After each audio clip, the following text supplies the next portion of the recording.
नेर तालुक्यातील उमरठा येथील शेतकऱ्यांचे आज 5व्या दिवशीही आमरण उपोषण सुरू असल्याचे दिसून आले। यवतमाळ जिल्ह्याचे प्रतिनिधी अजूनही उपोषण मंडपाकडे फिरकले नसल्यामुळे अनेकात नाराजी दिसून येत आहे।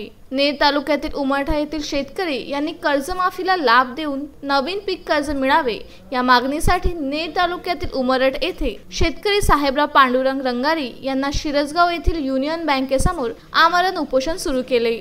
आज त्या उपोषणाचा 5वा दिवसही उगवला तरीही आमरण उपोषण सुरूच आहे। साहेबराव रंगारी यांनी 2014 मध्ये पीक कर्ज घेतले, नापिकीमुळे हे कर्ज थकीत राहिले। दरम्यान शासनाने 2017 मध्ये कर्जमाफी केली, मात्र साहेबराव रंगारी यांना कर्जमाफीचा लाभ मिळालेला नाही। नंतर 2019च्या कर्जमाफीच्या यादीत त्यांचे नाव आहे। बँकेत चौकशी केली असता कर्जमाफीत पात्र नसल्यामुळे त्यांना युनियन बँकेच्या संबंधितांकडून सांगण्यात आले, सोबतच नवीन पीक कर्ज मिळणार नाही असेही सांगितले। बँकेकडून होत असलेल्या अडवणुकीमुळे साहेबराव रंगारी यांनी मंगळवारपासून युनियन बँकेसमोर आमरण उपोषण सुरू केले आहे। या शेतकऱ्यांचा प्रश्न तातडीने निकाली लावावा अशी मागणी अनेकांकडून केली जात आहे।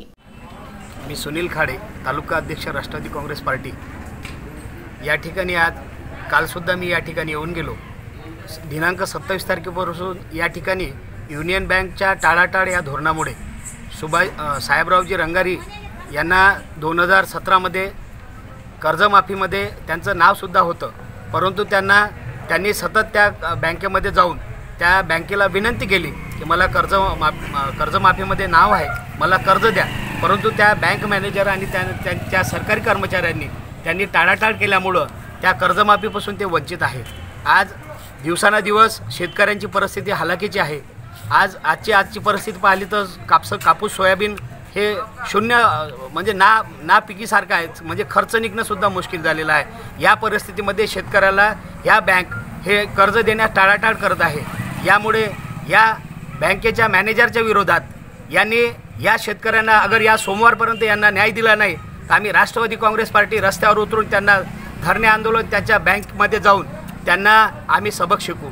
आम्ही त्यांना नम्रतेने विनंती करत आहोत, जर त्यांनी सोमवारपर्यंत त्यांनी मार्ग काढला नाही तर आम्ही या रस्त्यावर उतरू असे त्यांना ग्वाही देतो। पीक कर्ज घ्यायला आलो होतो त्यावेळेस मला यांनी सांगितलं होतं की तुमचं कर्ज माफ झालेलं नाही आहे, तर तुम्हाला कर्ज मिळू शकत नाही। तर मी म्हटलं 2 लाखापर्यंत कर्ज तर माफ आहे, पण माझ्यावर 2 लाख नाही आहे, तरी माझं माफ का नाही झालं? त्या 2017 मध्ये सर 1,22,000 आले होते, हे यांना माहिती होतं, आम्हाला माहिती नव्हतं, पण मला त्याच्यामध्ये 1500 रुपये भरायचे होते, हे सुद्धा त्यांनी सांगितलं नाही। आणि 1,22,000 हे म्हणतात का आम्ही वापस पाठवले। आता त्याच्यानंतर आता ह्या वेळेस कर्जमाफी झाली म्हणून यावेळेस पीक कर्ज घ्यायला आलो होतो, तरी ते म्हणतात का तुम्ही याच्यामध्ये बसत नाही।